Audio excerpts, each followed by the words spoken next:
A particle moves in a straight line.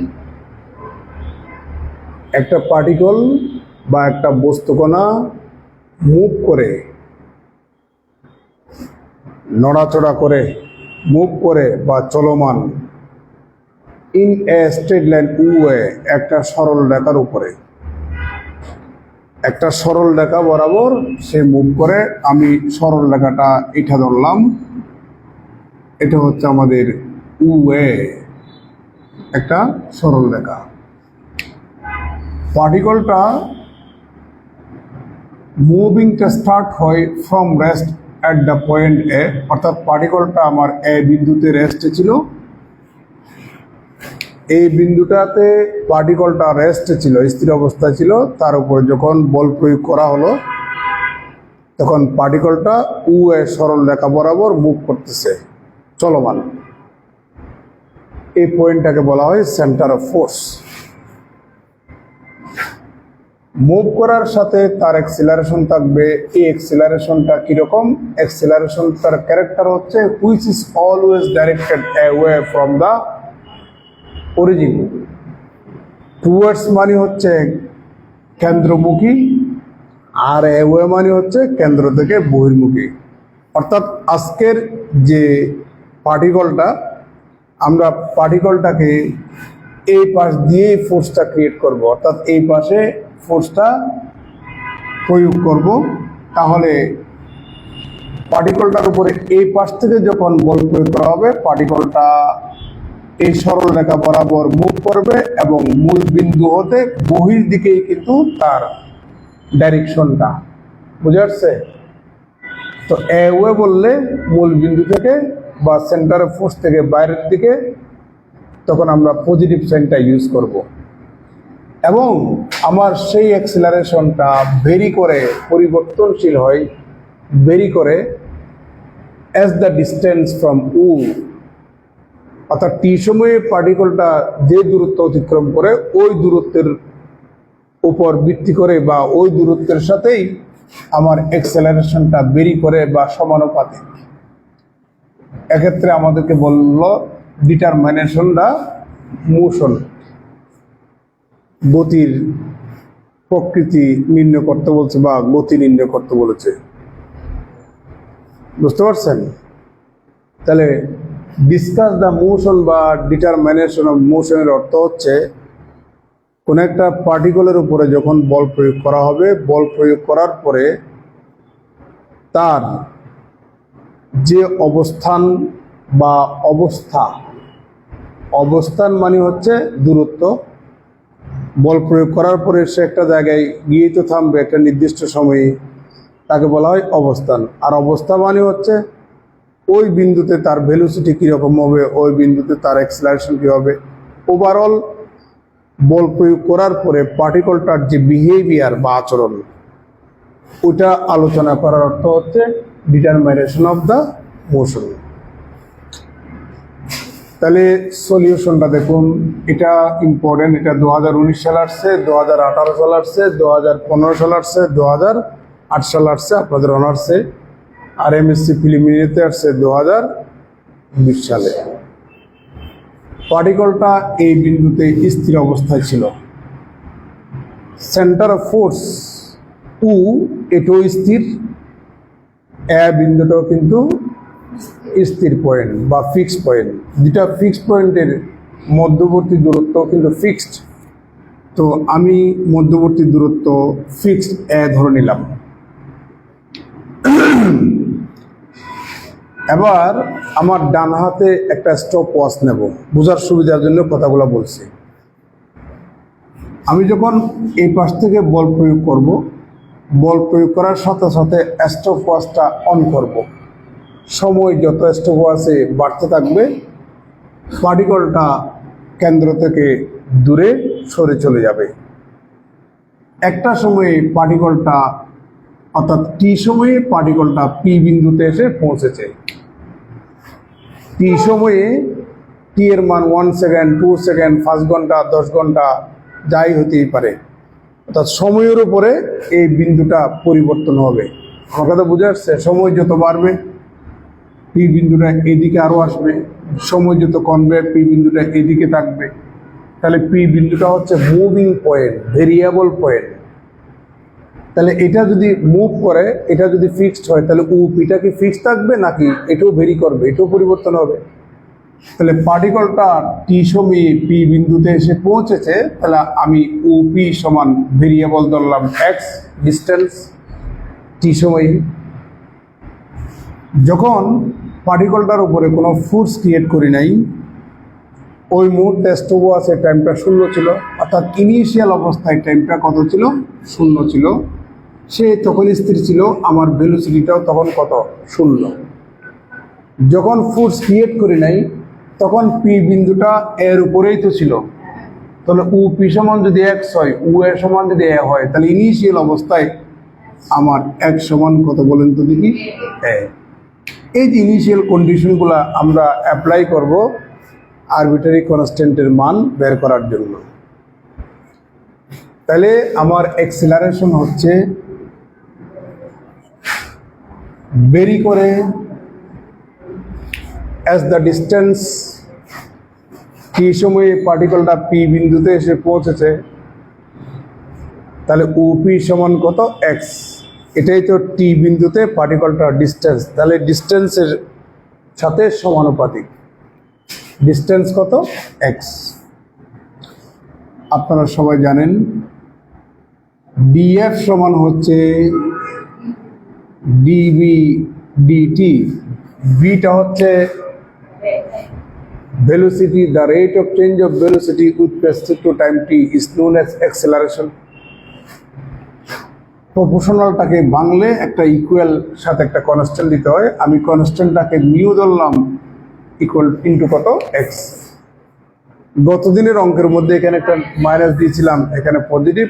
তখন গতদিনের অঙ্কটার মধ্যে এই জায়গায় 2 ওয়াট ছিল। 2 ওয়াট মানে হচ্ছে নেগেটিভ, মানে কেন্দ্রমুখী উল্টো দিকে, আর এওয়ে মানে হচ্ছে কেন্দ্র থেকে বাইরের দিকে। তাহলে কেন্দ্র থেকে বাইরের দিকে হলে আমার পজিটিভ সাইনটা ইউজ করা লাগবে। আর ডি ডিটিটা রইল, বি হচ্ছে the rate of change of displacement with respect to time T is known as velocity. সময়ের সাপেক্ষে দূরত্বের পরিবর্তনের হারকেই বলবো আমরা ভেলোসিটি। তাহলে বি কি এইভাবে লেখা যায়, ইকুয়াল টু মিউ এক্স, তার মানে d two x dt two equal to mu x. এটাকে বলা হয়, এই ইকুয়েশনটাকে বলা হয় ডিফারেন্সিয়াল ইকুয়েশন অফ মোশন। এই ডিটারমিনেশন অফ মোশনের ক্ষেত্রে কিন্তু এই ইকুয়েশনটাও কিন্তু আমাকে কি করা লাগবে? ফর্ম করা লাগবে, অর্থাৎ আমার গতির যে অন্তরক সমীকরণ। তারপর আমরা গতির সমীকরণ বের করব। এখানে ডিপেন্ডেন্ট ভেরিয়েবল হচ্ছে এক্স, ইন্ডিপেন্ডেন্ট ভেরিয়েবল হচ্ছে টি। এটাকে সলভ করলে ডিপেন্ডেন্ট ভেরিয়েবল তথা এক্স এর যে মান পাবো, টি সময়ে ডিস্টেন্স, ওই ডিস্টেন্সটা কিন্তু গতির সমীকরণ। এটা হচ্ছে গতির অন্তরক সমীকরণ, আর যেটা ডিস্টেন্স পাবো এক্স এর মান, ওটা হচ্ছে গতির সমীকরণ, ইকুয়েশন অফ মোশন। সাথে আমাদের বেগও বের করতে হবে, ভেলোসিটি বের করতে হবে। টি সময়ে পার্টিকলটার অ্যাক্সিলারেশন হচ্ছে দিস। তাহলে বেগ আছে, ডিস্টেন্স আছে, এগুলো আমরা বের করব এবং তার বিহেভিয়ারটা বের করব, পার্টিকলটার বিহেভিয়ার। মেকানিক্স খুব মজার জিনিস, এটাও 10, 15, 16 মেথডে করা যাবে। গতদিনের অঙ্ক এখানে 2 মেথড করাছিলাম, রাত্রে লাইভে আরেকটা মেথড করাছিলাম। তো এত মেথড করালে তো আমরা সিলেবাস শেষ করতে পারবো না, এই জন্য একটা মেথড শেখাবো। আর আপনারা টিচার হলে তখন আমার সাথে যোগাযোগ রাখেন, যদি বেঁচে থাকি আর কি। আচ্ছা, এটার অর্থ যা, এটার অর্থ তা। তাহলে এটাকে আমরা এখন এভাবে লিখতে পারি, ডিবি ডিএক্স ডিএক্স ডিটি লেখা যায়। এটাকে এভাবে লেখা যায় সেম রুলের মাধ্যমে, equal to mu x or the rate of change of displacement with respect to time t is known as কত বলেন তো দেখি? ভেলোসিটি। এটাকে আমরা আগে বসালাম, তাহলে db dx equal to mu x. তাই না? এবার আমরা 1/2 ইন্টু 2b db dx আবার এই জায়গা থেকে আপনাদের বইয়ের মতো উপরে করে দিচ্ছি, আবার দেখেন, ইকুয়াল টু মিউ এক্স। আমরা একটা 2 দিয়ে ভাগ করলাম আর একটা 2 দিয়ে গুণ করলাম। 1/2 এটাকে লেখা যায় dx of b square equal to mu x. আমরা উভয় পক্ষে এক্স এর সাপেক্ষে ইন্টিগ্রেশন করব। 1/2 integration db square dx equal to mu integration dx। আমরা উভয় পক্ষে এক্স এর সাপেক্ষে ইন্টিগ্রেশন করলাম, উভয় পক্ষে এক্স এর সাপেক্ষে কি করলাম? ইন্টিগ্রেশন করলাম।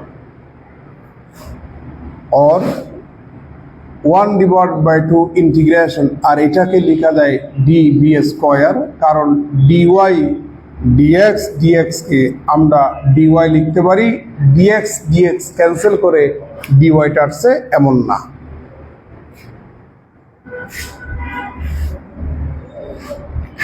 Equal to mu integration x dx. আপনারা সবাই জানেন যে ইন্টিগ্রেশন dx সমান যদি x হয়, তাহলে ইন্টিগ্রেশন db স্কোয়ার সমান b স্কোয়ার হবে mu into x square divided by 2, একটা কনস্ট্যান্ট দেন c/2। তাহলে সুতরাং b square equal to mu x square plus c, এটার দিলাম আমরা 2 নম্বর। এই যে আরবিটারি কনস্ট্যান্ট আমরা বের করব ইনিশিয়াল কন্ডিশনগুলো অ্যাপ্লাই করে। এখানে কয়টা ভেরিয়েবল? বি এবং এক্স। তাহলে ইনিশিয়াল অবস্থায় বি এর মান 0, এক্স এর মান কত? এ। ইনিশিয়াল অবস্থায় তাহলে initially we have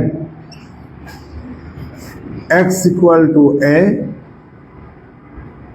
and b equal to 0। সুতরাং এই মানগুলা আপনি 2 নম্বরে বসালে 2 নম্বর becomes 0 equal to mu a square plus c। সুতরাং c equal to minus mu a square। c এর এই ভ্যালুটা আমরা 2 নম্বরে বসাবো, 2 নম্বর becomes b square equal to mu x square minus mu a square, or b square equal to mu common and x square minus a square। সুতরাং b equal to root over mu root over x square minus a square। এটা হচ্ছে আমাদের ভেলোসিটির equation বা velocity. এটা হচ্ছে আমাদের velocity. Discuss the মোশনের ক্ষেত্রে আপনাকে ভেলোসিটির বিষয়টাও বলতে হবে। আমার কথা বুঝে আসছে? আচ্ছা, এবার এটা হচ্ছে equation of velocity. This is the differential equation of motion, this is the equation of velocity. এবার এটার সলিউশন কার মান হবে? এক্স এর মান। তাহলে এক্স এর মান আমাকে বের করতে হবে। কেমন? এক্স এর মান বের করতে হবে। আচ্ছা ভাই, ভিটাকে আমরা কি লিখি? dx dt লিখি, তাই না? Equal to root over mu root over x square minus a square. এটা দিয়ে ভাগ দিয়ে দেন। 1/√(√ x² minus a² dx dt equal to √μ। আমরা উভয় পক্ষে ইন্টিগ্রেশন করব কার সাপেক্ষে? x এর সাপেক্ষে। আমরা উভয় পক্ষে ইন্টিগ্রেশন করব আমরা t এর সাপেক্ষে। উভয় পক্ষে আমরা ইন্টিগ্রেশন করব কার সাপেক্ষে? t এর সাপেক্ষে। তাহলে এখন ইন্টিগ্রেশন এটাকে লেখা যায় dx। তাহলে dx divided by √(x² minus a² equal to √μ integration dt। এটা সমান কি বলেন তো? Integration dx divide by root over A square minus X square হলে sine inverse X by A, আর মাইনাস থাকলে cos inverse X by A. আর যদি এক্স স্কোয়ার নেগেটিভের আগে এ স্কোয়ারটা নেগেটিভের পরে যদি হয়, এটা সমান হচ্ছে cos hyperbolic inverse of X by A. তাহলে এটা সমান হচ্ছে cos hyperbolic inverse of x by a equal to root over mu t plus একটা কনস্ট্যান্ট দেন c1, এটার দিলাম আমরা কত নাম্বার? 4 নাম্বার দিলাম। বুঝতে পারছেন? তো আবার সেই ইনিশিয়াল কন্ডিশন যদি আমরা অ্যাপ্লাই করি, যেহেতু নিচে জায়গা কম এই পাশেই লিখি। ইনিশিয়ালি এখানে ভেরিয়েবল কি কি আছে? এক্স এবং টি আছে। ইনিশিয়াল অবস্থায় টি এর মান 0, এক্স এর মান কত? এ। তাহলে ইনিশিয়াল অবস্থায় হোয়েন টি এর মান যখন 0, তখন আমার এক্স ইকুয়াল টু কত? এ। এগুলি আমরা এখন 4 নম্বরে বসাবো।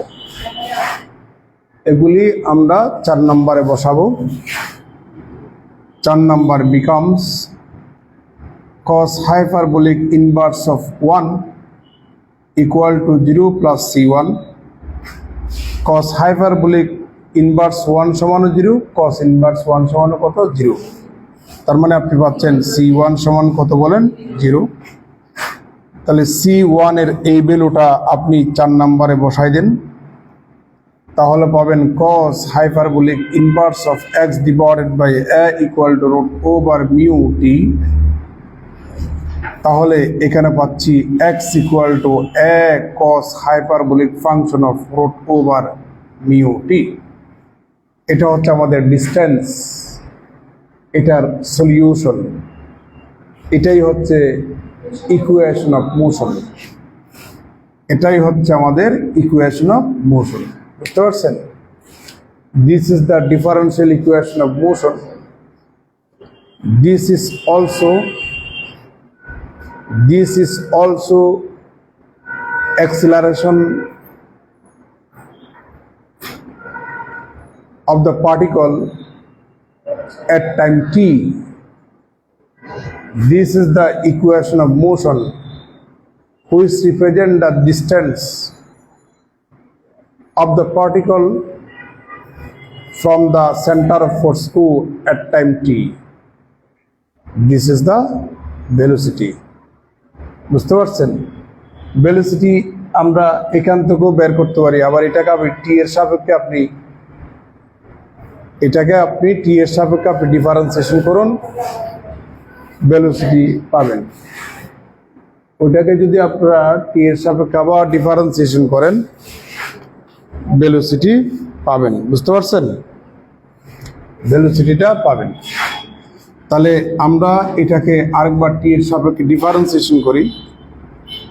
dx dt ইকুয়াল টু, শুনেন, cos সাইন হাইপারবোলিক ফাংশনের ক্ষেত্রে ডিফারেন্সিয়েশন ক্ষেত্রে কখনো নেগেটিভ আসবে না। যেমন কসের ডিফারেন্সিয়েশন মাইনাস সাইন, কিন্তু এটাকে যখন আপনি ডিফারেন্সিয়েশন করবেন হাইপারবোলিক ফাংশনের ক্ষেত্রে নেগেটিভটা আসবে না। দেখেন, তাহলে ইকুয়াল টু এখানে পাচ্ছি A sine hyperbolic function of root over mu T, আবার ভিতরটাকে করলে রুট ওভার কত? মিউ। তাহলে dx dt, the rate of change of displacement with respect to time t is known as velocity. তাহলে b equal to a root over mu sin hyperbolic function of root over mu t. আপনি এটার 6 number দেন। এটা represent the velocity of the particle at the point বা in the time t। তাহলে আমরা ইকুয়েশনগুলো বের করলাম। এবার তার বিহেভিয়ারটা একটু আলোচনা করব। যেমন গতদিনে পার্টিকলটা তো এই পাশ থেকে আমি ফোর্স ক্রিয়েট করলাম, আস্তে আস্তে এদিকে আসছে। আমি এই বিন্দুতে দেখলাম ভেলোসিটি ম্যাক্সিমাম হচ্ছে, অ্যাক্সেলারেশন 0, ভেলোসিটি নেগেটিভ ছিল না।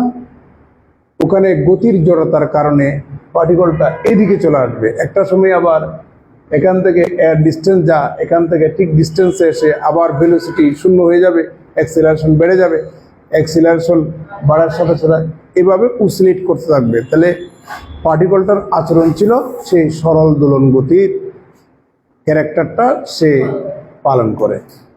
আর এখানে কিন্তু সেটা না। এখানে আপনি যদি খেয়াল করুন, সময় যখন বাড়বে দূরত্ব বাড়তে থাকবে, সময় আচ্ছা দূরত্ব যখন বাড়বে ভেলোসিটি বাড়তে থাকবে, কারণ এ স্কোয়ারের থেকে এক্স স্কোয়ারটা বড়। তাহলে দূরত্ব যত বাড়বে ভেলোসিটি তত বাড়তে থাকবে, দূরত্ব যত বাড়বে ভেলোসিটি তত বাড়তে থাকবে, এভাবে বাড়তেই থাকবে। এই যে পার্টিকলটার behaviour, this is also discussion of motion. এখানে কিন্তু যেহেতু আবার ব্যাক করবে না, পিছনের দিকে আসবে না, এখানে পর্যায়কাল বের করার কোনো সুযোগ নেই। বুঝতে পারছেন? তাহলে সময় যত বাড়বে ডিস্টেন্স তত বাড়বে, ডিস্টেন্স যত বাড়বে ভেলোসিটি তত বাড়তে থাকবে। এই কথাগুলো এখানে আপনাকে লিখে দিতে হবে। অঙ্ক শেষ, তুলে নেন। ভেলোসিটি আপনি এখানে রেখে দিলেও চলবে, এটা রেখে দিলেও চলবে, এটারে ক্যালকুলেশন করলে কিন্তু এটা